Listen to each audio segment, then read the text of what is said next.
Mga kapuso kaso sa dengue sa rehiyon naglabot na sa masobra 20,000.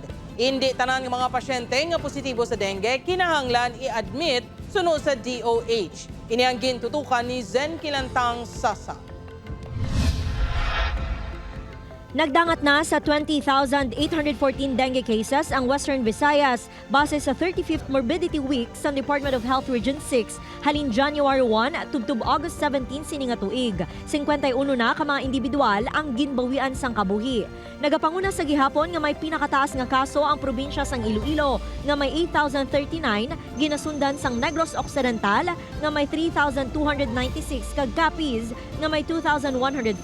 Mas madamo ang aton nga municipalities sa Iloilo province, mas taas ang aton nga population, mas taas ang aton nga at risk man no nga mga population for possible nga transmission sang aton nga dengue.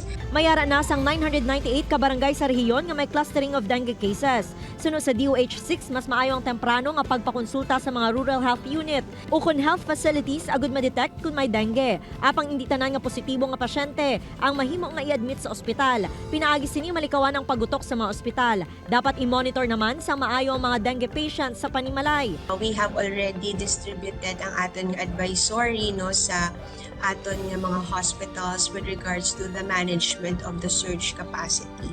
And then na-classify ang aton nga pasyente as without warning signs. Pwede gid no ma-manage ang aton nga patient as an OPD basis. Padayon naman nga ginatutukan sang DOH ang blood supply sa mga ospital bangod sang padayon nga pagtaas sang dengue cases. Upod ko si Rilo Randuque, Zen Kilantang Sasa, One Western Visayas.